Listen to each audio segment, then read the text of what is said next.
Сәлем достар, біз алдыңғы сағатта 9-шы сабақтың сөздері мен диалогынан тоқтағанбыз. YouTube бойынша 38-ші сабақтан тоқтадық. Енді қазір мен сіздермен кітап бойынша 10-шы сабақ, YouTube бойынша 39-ші сабақ. 10-шы сабақ ди ші ке. 10-шы сабақ. Ди ші ке дегеніміз 10-ды алдымен айтамыз. 10 қазақ тілінде 10-шы сабақ. 10-шы сабақ. Та жу нар. Та ол. Жу тұру, қоныстану. Қайда тұрады мысалы? Нар дегенде біз басында өтіп кеткенбіз. Қайда? Ол тұрады қайда? Былайша айтқан кезде ол қайда тұрады? Та жу нар. Ол қайда тұрады? Енді осының жаңа сөздеріне келейік. Бұның сабағы сөздерін мен 10-шы сабақтың сөздерін 3 сабаққа бөліп өтем. Өйткені бұнда жоқ, 2 сабаққа бөлуге болады. 16 сөз бар екен. Қазір тақтаға сыйғанша несіне қарап көреміз. Шыңцы жаңа сөздер. Бірінші сөзі бізде бән гуңшы. Бән гуңшы. Бән гуңшы дегеніміз офис, жұмыс жасайтын кабинет былайша айтқан. Бән гуңшы. Бән гуңшы. Бән гуңшы. Хыңжы гу пе. Міндеде кішкентай пе. И на. Гуң дегеніміз басы 8. Есімізде бар ма? 8 деген цифр. Пе на. Астында пе жы. И ден. Шы ден. Пе. Кішкентай. Хыңгу. Пе жы. Үйімде хыңды сразу тұрадырыңыз. Хың ғанақ. Пе жы. Ден. И басында өткенмен ту деген сөз есімізде бар ма? Ту, топырақ. Асты, не қарасақ, асты ту. Бұл бән гуңшы. Кейбір басында өтіп кеткен сөздерді мен қайтадан жазып отырмайын. Кішкене назар салып отырсаңыздар, сразу жазсырам. Өйткені біздің де қолымыз осы уақытқа дейін үйреніп келген балалардың қолы жаттығып қалған деп ойлаймын. Бән гуңшы бұл кабинет, кеңсе.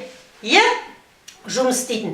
Енді осындағы мына бән гуң деген сөзіміз өзі жалғыз. Бән гуң деген сөз өзі жалғыз. Жұмыс істеу деген. Жұмыс бітіру, жұмыс істеу деген мағынаны білдіреді екен. Бұны мен ары қарай жазбаймын. Келесі жүйен дегеніміз қызметкер. Жүйен.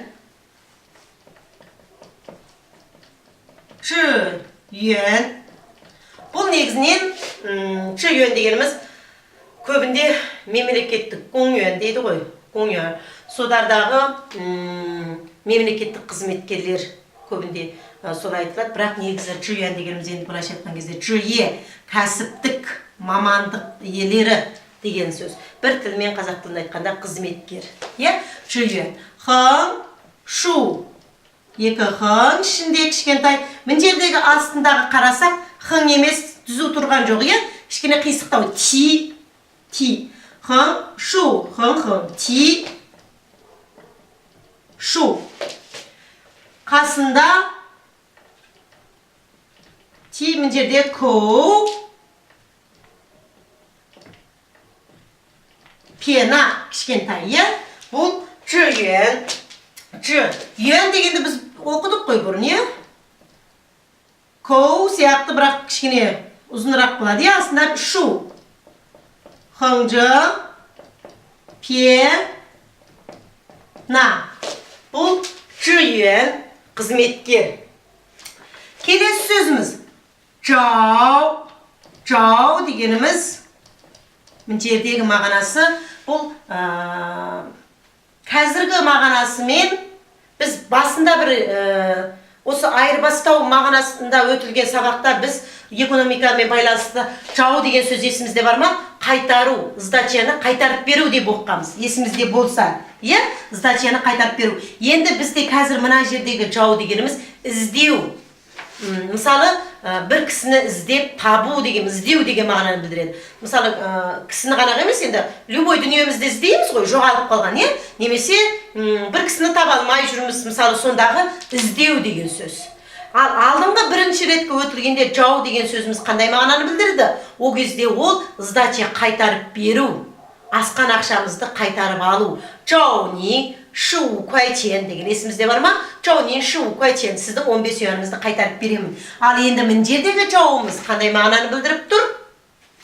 Оны тон белгісіне қарап көреміз, Бірінші өтілген сабақтағы сөздерге қараңыз, ондағы жау қандай тон, мына тон қандай тон екен, Ал мына жердегі мағынасы іздеу, жау. Мысалы, о жаулаушы мұғалімді іздеу.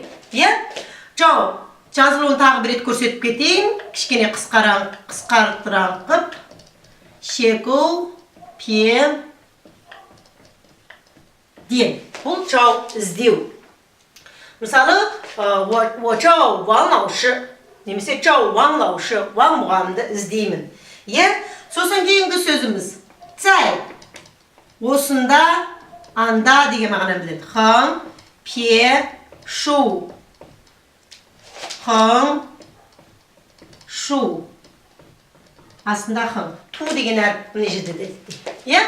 Бұл цай дегеніміз іздес, осында, мында деген көбінде бұл мекен пысықтаушы болып кетеді. Қазақ тілі деп қоймай. Қытай тілінің грамматикасында бұл көбінде мекендік пысықтаушты білдіреді. Көбінде осында, анда, мында. Мысалы, цай о болса менің үйімде. Қайда? Ол мекенді бағыттап тұр. Осында, мында деген мағынаны білдіреді. Цай, немесе кейде бар деген мағынаны білдіреді. Цай осында, ес деген мысалы, сол сияқты мағынаны да білдіріп кетеді бұны. Бұл міне біз қазір бұл жерде 1, 2, 3, 4, 5 сөз өттік. Бірінші сөзіміз тон белгісі 4, бұл жерде бір кішкене екі ұсақ қапты, түсінікпестік болмасын. 1, бән гоншы, офис. Бән гоншы, офис, кабинет. Бән гон,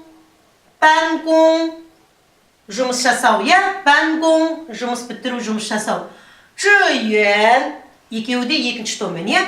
Зhì yuan дегеніміз қызметкер.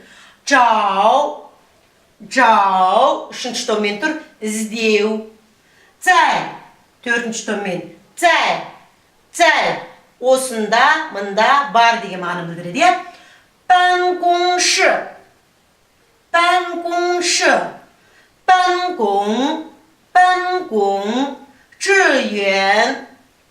yuan, жау, цай, бән гоншы, офис, бән гон, жұмыс істеу, қызмет жасау. Зhì yuan, қызметкер. Жау, іздеу. Цай, осында. Мынау 10-шы сабақтың басқы 5 сөзі.